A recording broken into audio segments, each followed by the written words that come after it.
প্রজাতন্ত্রী বাংলাদেশ ও বাংলাদেশের সংবিধান এবং ঊর্ধ্বতন কর্তৃপক্ষের আইনসম্মত আদেশ নির্দেশের প্রতি অকৃত্রিম বিশ্বস্ততা ও আনুগত্য পোষণ করিব। আমি আমার অপরিহার্য কর্তব্য মনে করিয়া সমাজ ও দেশ সেবায় যে কোনো স্থানে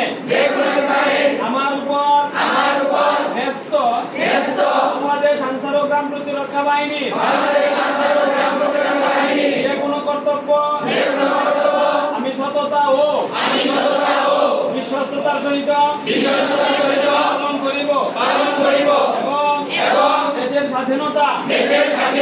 ও সার্বভৌমত্ব রক্ষা